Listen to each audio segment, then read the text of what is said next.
Welcome friends to my YouTube channel. देखिए, पहले हमने अभी मुग़ल काल के बारे में पढ़ा था, जिसमें बाबर और हुमायूं के बारे में पढ़ा था। अब हम मुग़ल स्थापत्य कला के बारे में पढ़ने वाले हैं। ठीक है, देखिए, भारत में मुस्लिम वास्तुकला का विकास 3 चरणों में हुआ था। पहला दिल्ली सल्तनत, यानी कि जो स्लेव डायनेस्टी, उसके बाद तुगलक, खिलजी, सैयद, लोधी, ये सब थे। ठीक है, उसके बाद फिर स्वतंत्र क्षेत्रीय के अंतर्गत क्षेत्रीय यानी कि रीजनल जो आर्किटेक्चरल डेवलपमेंट हुए उनमें। ठीक है, अब तीसरा जो था, यानी कि इन दोनों का मिक्सचर, मुग़ल शैली। ठीक है, अब इन मुग़ल शैली में पहले अगर हम देखें बाबर और हुमायूं के टाइम पीरियड में, तो इतने ज़्यादा आर्किटेक्चरल डेवलपमेंट हुए नहीं थे। अब इतने ज़्यादा आर्किटेक्चरल डेवलपमेंट का मतलब बनाए तो थे, लेकिन इन दोनों के पास टाइम इतना नहीं था। ठीक है, लेकिन हम अगर अकबर के बाद से देखें, अकबर और उसके बाद से देखें, तो इंडिया में आर्किटेक्चरल डेवलपमेंट जो है वो बहुत ज़्यादा था। देखिए, अगर कोई शासक भवन निर्माण करता है तो वो क्यों करता है? ताकि अपनी शक्ति का परिचय दे। और इस भवन निर्माण में वो क्या बनवाते थे? इस टाइम पर अगर हम मुस्लिम टाइम पीरियड में देखें तो मस्जिद, मकबरे, महल, किले, ये सब, इन सब का इन्होंने निर्माण करवाना शुरू किया। अगर हम देखें मुग़ल काल में भवनों का निर्माण बहुत बड़े पैमाने पर हुआ, पर जैसा कि आपको पहले ही पता है कि जो बाबर थे हमारे, उनका शासनकाल भारत में 1526 से 30 के टाइम पीरियड में रहा था। ठीक है, 1526 से 30 का टाइम पीरियड था, और उसमें ही वो अधिकतर क्या किस में थे लीन, युद्ध में ज़्यादातर वो बिजी रहे थे। तो उसके शासनकाल के भवन निर्माण की विशेषता हमें कम ही दिखाई पड़ती है। वैसे आपको पता होगा कि बाबर ने ये कहा था कि इस देश में, यानी कि भारत देश में, वास्तुकला में सुडौलपन नहीं है, यानी कि यहाँ पर आर्किटेक्चरल डेवलपमेंट इतना नहीं किया जा सकता। पर उनको क्या पता था कि 100 वर्षों बाद यहाँ पे आर्किटेक्चरल डेवलपमेंट बहुत अच्छे होने शुरू होंगे, और फिर ताजमहल, जिसको सभी जानते हैं, विश्व प्रसिद्ध है, वो निर्माण उन्हीं के वंशजों के द्वारा किया जाएगा। तो अब चलिए देखते हैं बाबर के द्वारा स्थापत्य कला जो निर्माण की गई है। पहला है आगरा में कुछ उद्यानों का निर्माण। ठीक है, वैसे ये इसकी तिथि अभी कोई डेट फिक्स नहीं है। ठीक है, क्योंकि ये खुदाई में मिली थी। और दूसरा है पानीपत की मस्जिद, जो कि 1527 में इन्होंने बनवाई थी। तीसरी है बाबरी मस्जिद। पर फ्रेंड्स, बाबरी मस्जिद जो है ये इन्होंने नहीं बनवाया था, इनके जो सेना नायक थे मीर बाकी, उनके द्वारा निर्मित थी ये। ठीक है, अब आगरा में जो उद्यान थे उनकी क्या विशेषता थी?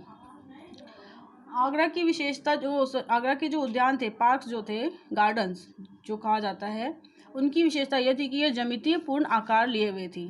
ठीक है, दूसरा पानीपत की जो मस्जिद है वो ईंटों से निर्मित है। अब देखते हैं इनकी आत्मकथा, जो तुजुक बाबरी, ये एक एडिशनल मैंने ऐड कर दिया, तुजुक बाबरी, जो कि तुर्की भाषा में थी, और ये बाबर द्वारा लिखी गई थी। नेक्स्ट है हमारे हुमायूं के टाइम पीरियड में इतना डेवलपमेंट नहीं हुआ आर्किटेक्चरल। क्यों नहीं हो पाया? क्योंकि ये इतने ज़्यादा इंडिया में बहुत कम रहे थे। ठीक है, फिर भी इन्होंने दिल्ली में दीन पनाह का निर्माण करवाया था। ठीक है, नेक्स्ट है हुमायूं का मकबरा, जो कि हुमायूं ने नहीं बनवाया था, उनकी जो बेगम थी हाजी बेगम, उन्होंने निर्माण करवाया था। और इनके वास्तुकार जो थे मिर्ज़ा गयास, जो कहाँ के थे? फारस के थे। ठीक है, इनकी विशेषता क्या है? लाल पत्थर का प्रयोग किया गया, सफ़ेद संगमरमर पर नक्काशी की गई। जो शैली थी वो कैसी थी? भारतीय एवं फारसी एवं भारतीय शैली का प्रयोग किया गया। इनकी पुस्तक जो थी वो हुमायूं नामा, किन्होंने लिखा था? गुलबदन बेगम ने। ये कौन थे? गुलबदन बेगम हुमायूं की सिस्टर थी, यानी कि बाबर की बेटी, और इसकी भाषा तुर्की है। बाद में इसको फारसी में ट्रांसलेट किया गया था। ठीक है, हुमायूं नामा, हुमायूं के विषय में जानकारी देते हैं हमें। अब है शेरशाह के स्थापत्य कला। पहला है दिल्ली शेरशाही या शेरगढ़। जो किससे बना है? संगमरमर तथा रंगीन टाइलों का प्रयोग किया गया है। पहला है दिल्ली शेरशाही या शेरगढ़। जब इन्होंने दिल्ली पर अपना अधिकार जमाया उसके बाद इन्होंने ये इसका निर्माण करवाया था। दूसरा किला-ए कुहना, ठीक है। और तीसरा बिहार के रोहतास में एक किला का निर्माण करवाया इन्होंने। अब सासाराम में भी इन्होंने अपना ही मकबरा बनवाया था, ठीक है। मरने से पहले इन्होंने ये मकबरा, शेरशाह का मकबरा बनवा दिया था सासाराम में। जो किला कुहना है वो बलुआ पत्थर, संगमरमर और रंगीन टाइलों का इसमें यूज़ किया गया है। अब किला कुहना के अंदर ही एक और आर्किटेक्चरल फीचर है जिसको हम शेर मंडल कहते हैं, ठीक है। अब शेर मंडल ये कैसा है? ये अष्टभुजी है, ठीक है। ये 3 मंजिला है। कई इतिहासकार कहते हैं कि ये हो सकता है कि लाइब्रेरी के टाइप में इसका यूज़ किया जा रहा हो। नेक्स्ट है इनका मार्ग निर्माण, जो कि सभी जानते हैं जीटी रोड के नाम से। ये किनके द्वारा बनवाया गया था?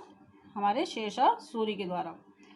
पहला है बंगाल के सोनार गांव से शुरू होकर हावड़ा, उत्तर भारत, दिल्ली, पंजाब, लाहौर से जाते हुए सिंध तक समाप्त होता है, ठीक है।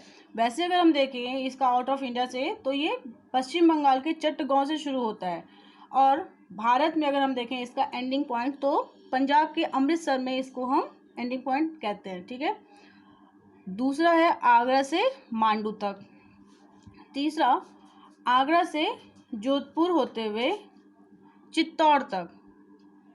तीसरा लाहौर से मुल्तान तक, ठीक है।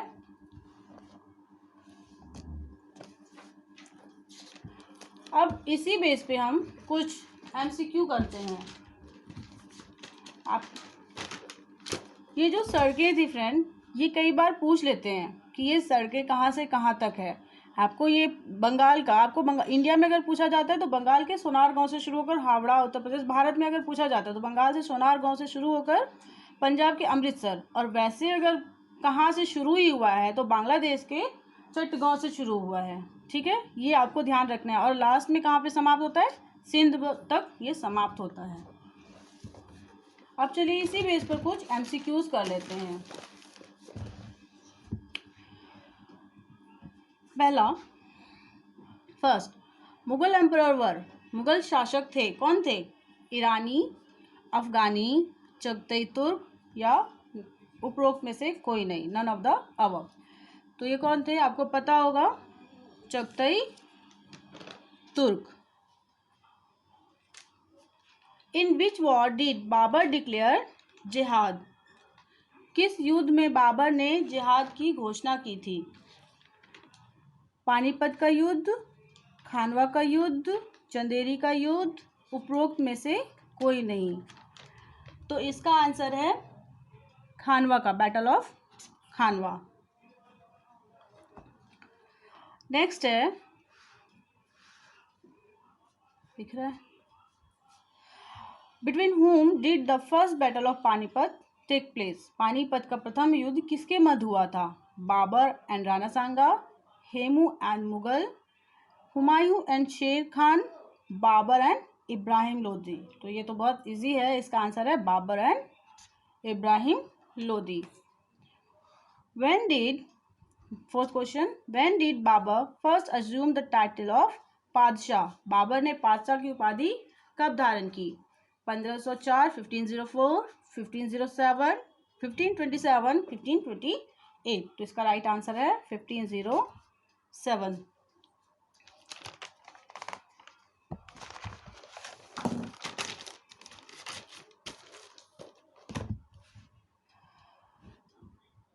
नेक्स्ट है, which one of the following was not Humayun's brother? निम्न में से कौन एक हुमायूं का भाई नहीं था? इनमें से कौन इनके भाई नहीं थे हुमायूं के? कामरान, उस्मान, अस्करी या हिंदाल? तो इसका राइट आंसर है उस्मान, क्योंकि कामरान, अस्करी, हिंदाल ये सब इनके भाई थे। When Humayun first attack Chunar? Humayun ने चुनार पर पहली बार आक्रमण कब किया? 1532, 1531, 1533, 1536। तो इसका राइट आंसर है 1532। Which one of the following monuments has been built by Sher Shah? निम्न में से किस स्मारक का निर्माण शेरशाह ने कराया? किला कोहना दिल्ली का, अटाला मॉस्क्यू ऑफ जौनपुर, बड़ा mosque of Gaur, Jamaat Khan mosque. ठीक है, तो इसका राइट आंसर है किला कोहना। ये आपको पहले ही अभी थोड़ी देर पहले बताया था। किला कोहना जो कि दिल्ली में है, ये शेरशाह ने बनवाया था। Which Mughal emperor build the mosque of Panipat? Panipat की मस्जिद का निर्माण किस मुगल शासक ने करवाया था? अकबर, शाहजहां, बाबर, हुमायूं। तो आपको पता होगा ये इसका निर्माण बाबर ने करवाया था। ठीक है,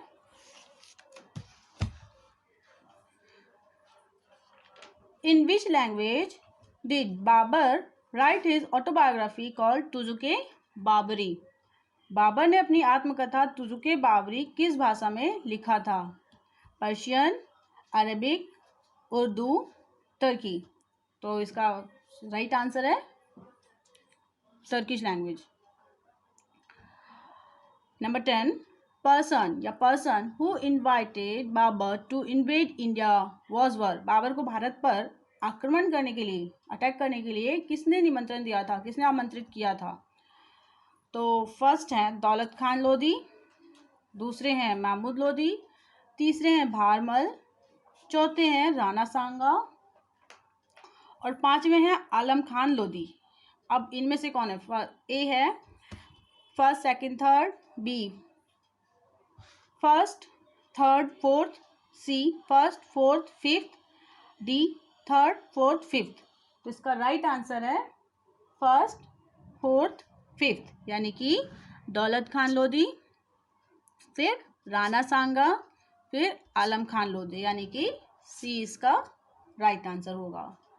तो फ्रेंड, ये थे आज के जो हमने आर्किटेक्चर के बारे में पढ़ा और कुछ एमसीक्यूज किए। अब नेक्स्ट जो वीडियो अपलोड करूँगी उसमें मैं शेरशाह सूरी के बारे में, उनके जो एडमिनिस्ट्रेटिव रिफॉर्म्स थे या जो भी उनका था वो सारा मैं अपलोड करूँगी।